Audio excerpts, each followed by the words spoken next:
Hai teman-teman, selamat pagi. Saya harap kita semua dalam keadaan sehat ya. Perkenalkan, nama saya Adeka Trabrebina Bruginting SPD dari Angkatan 56 nomor urut 1. Hari ini saya akan menjelaskan beberapa kearifan lokal yang ada di Kabupaten Karo. Nah, tema yang saya angkat adalah mengenai budaya yang ada di Kabupaten Karo.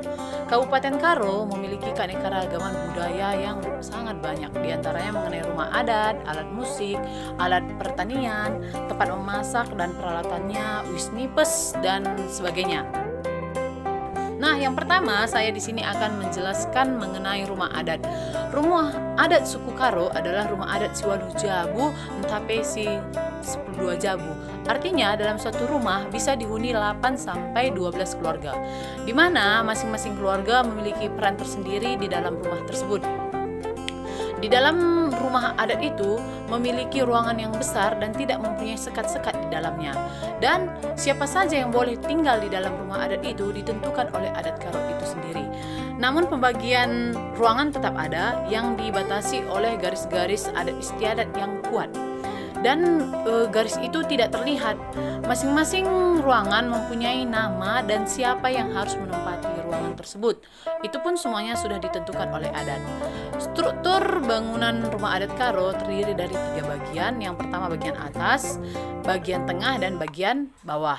Bagian atas biasa dianggap sebagai tempat yang suci, sedangkan bagian tengah itu adalah tempat duniawi. Artinya disitulah keluarga yang ada di rumah adat itu beraktivitas. Sedangkan yang paling bawah adalah untuk tempat tinggal hewan peliharaan.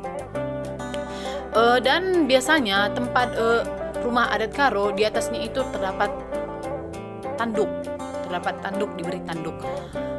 Yang kedua adalah mengenai alat musik. Nah, di sini ada beberapa alat musik yang saya bahas. Yang pertama adalah kulcapi.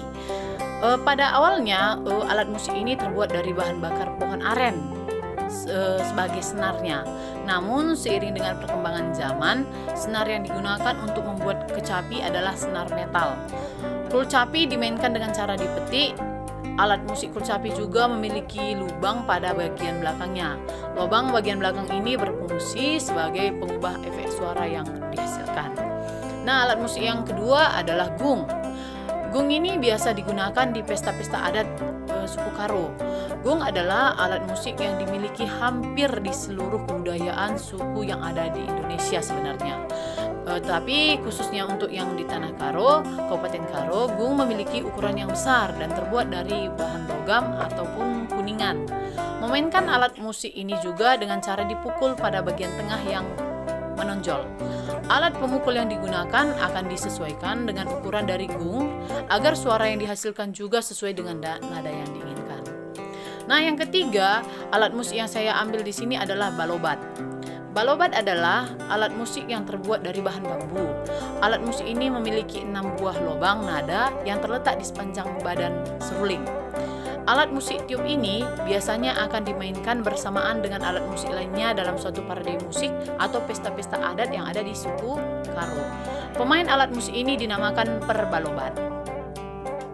Nah, yang keempat yaitu surdam.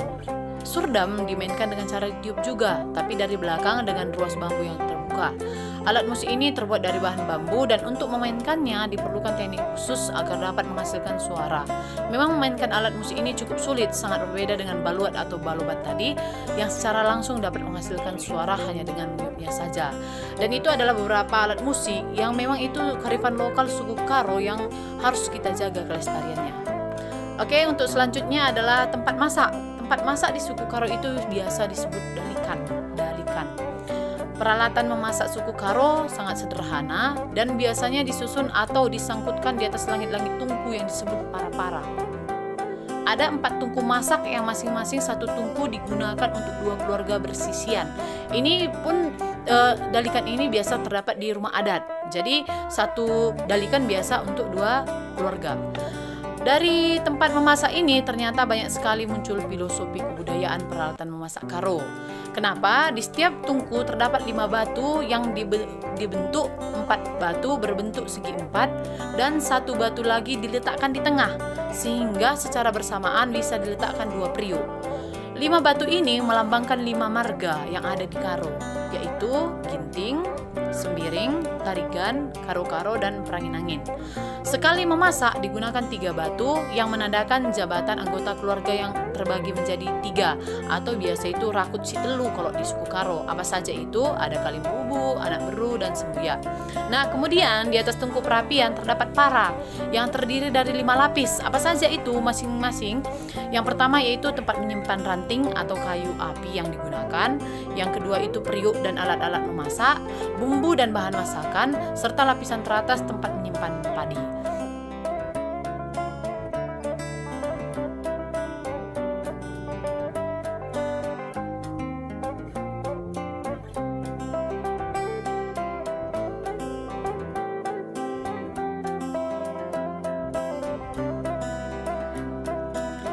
Sebagai penutup teman-teman, tetap semangat bagi kita untuk mengikuti Latsar CPNS 2021.